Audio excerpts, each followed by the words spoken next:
La France, le voleur volé. Vous savez, durant la période coloniale, de nombreux objets culturels, œuvres d'art et artefacts ont été emmenés d'Afrique vers la France, souvent dans des contextes de conquête, de pillage ou d'acquisition inégale.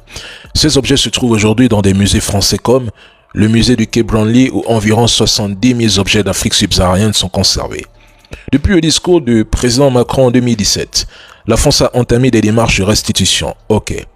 Mais on se demande si les objets rendus, par exemple, au Bénin, sont bien ceux pris à l'époque ou s'ils ont été altérés, remplacés ou vidés de leur essence spirituelle après des décennies dans des musées occidentaux. Les musées français, malheureusement, ne fournissent pas toujours de documentation claire sur la provenance ou l'état des objets, ce qui alimente quelque part de doute. Et vous savez, dans de nombreuses cultures et traditions africaines, les objets ne sont pas de simples artefacts matériels.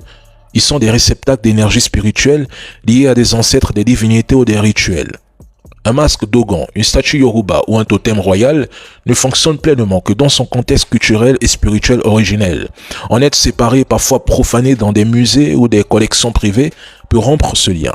Même restitués, ces objets peuvent être perçus comme vidés de leur puissance si les rituels de réactivation spirituelle ne sont pas effectués ou si la communauté ne les reconnaît plus comme vivants.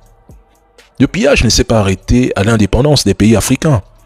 Le système colonial a laissé des traces dans les musées, les marchés de l'art et même les mentalités. Donc, la France ne fait que récolter la note salée des humiliations qu'elle a fait subir aux autres peuples. C'est tout.